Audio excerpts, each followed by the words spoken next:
International Holocaust Remembrance Day, and that use of AI, as Nick's report was flagging up, is clearly something that is annoying a number of people, and in my personal opinion, rightly so. Let's bring in Raz Segal, Associate Professor of Holocaust and Genocide Studies and Endowed Professor in the Study of Modern Genocide at Stockton University in New Jersey. Raz, thanks for being with us here in France 24. Looking forward to hearing your views on this issue about AI, this generation of these images, which in some ways almost, I wouldn't say glamorized, but it's getting along those lines, isn't it? Presenting a different kind of false reality about what happened. Thank you so much for having me. I mean, the issue of these AI images, I think, speaks more broadly to other, in a way, far more deeper problems in the Holocaust memory that we're facing today. I mean, it's a memory culture that has, it's the first thing to say, regardless even of these AI images, has really failed miserably. We live in a world of genocide today. We live in a world of ongoing genocide, Israel's genocide in Gaza. We live in a world of Ukrainians genocidal, Russia's genocidal war in Ukraine. We have 1 million Rohingya Muslim refugees who have fled genocidal violence by Myanmar, and many, many more. When you live in a world with more than 120 million forcibly displaced people, that's 3 times more than at the end of World War II and after the Holocaust. I mean, the Holocaust memory, in that sense, in its key promise of never again, is a massive failure. So that's the first thing I think to say in relation to these AI images. It speaks to the broader context, the broader problem that we should address of the failure of this memory culture today.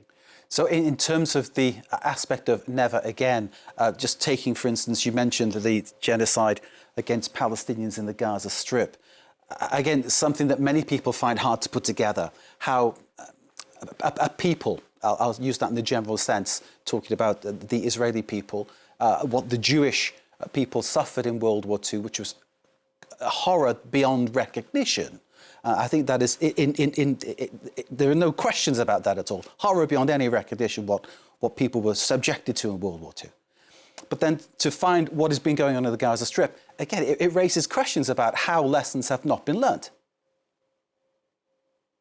I mean, lessons have definitely not been learned. I mean, if we think about lessons, quote unquote, of the Holocaust, I don't really like this way of thinking about the Holocaust as lessons. I mean, it was a genocide. It was actually a very successful genocide in terms of the East European Yiddish-speaking Jewish world that was destroyed and never coming back. So there's very little to learn from that. But if we think about lessons, then we could think about international law as a lesson or legacy of World War II and the Holocaust. And we live today in a world where international law is being destroyed in front of our eyes.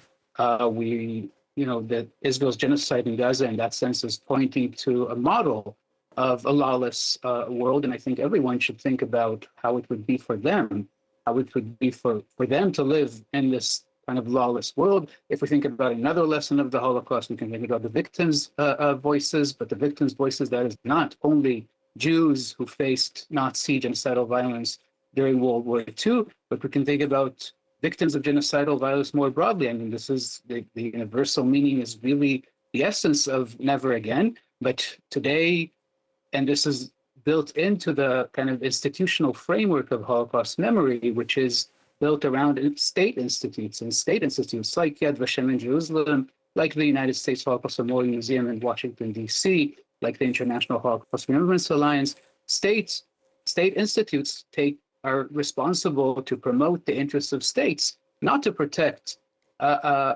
people who are targeted by the state, not to protect the state's victims. And that's, of course, a complete inversion of the idea of Holocaust memory, where we should be listening to the victims of state violence. And today, we can see in front of our eyes what Israel has done in Gaza, complete and utter destruction. We can see in front of our eyes Russia's aggressive war and invasion of Ukraine. We can listen, and many of us are listening to Palestinians in Gaza facing Israeli genocidal violence. We can listen, and many of us are listening to Ukrainians facing Russian genocidal war in Ukraine.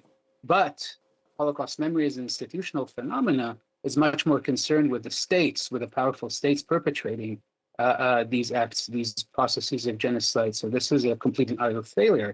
I would also add, that when we think about specifically about Israel's genocide in Gaza, we have to understand that, when we think about the crime of genocide that emerged right after World War II and in relation to this context of what we now call the Holocaust, no one used the word at the time, the crime of genocide was understood in relation to the Holocaust, and it was understood as something that created this hierarchy that today we know as Holocaust and genocide studies. So that creating this idea that the Holocaust is unique. It was also based on the idea that Jews have a unique place in the so-called Judeo-Christian civilization, Judeo-Christian world, and therefore Israel, that emerged in 1948, the same year of the United Nations Genocide Convention, was immediately also perceived as a unique state, right? The state of the victims of the unique evil, of the Nazis, of the unique genocide, the Holocaust. But as the idea of a unique state, it really meant, this was kind of baked into the system from the very beginning, that it became unimaginable that Israel could perpetrate really any crime under international law, let alone genocide. And this is what we know as the impunity for Israel in the international legal system, where for decades and decades, even if we only consider the post-1967 period and we leave aside the 1948 Nakba, but even after 1967, the occupation of the West Bank, including East Jerusalem and the Gaza Strip, crude violations of international law, the settlement project.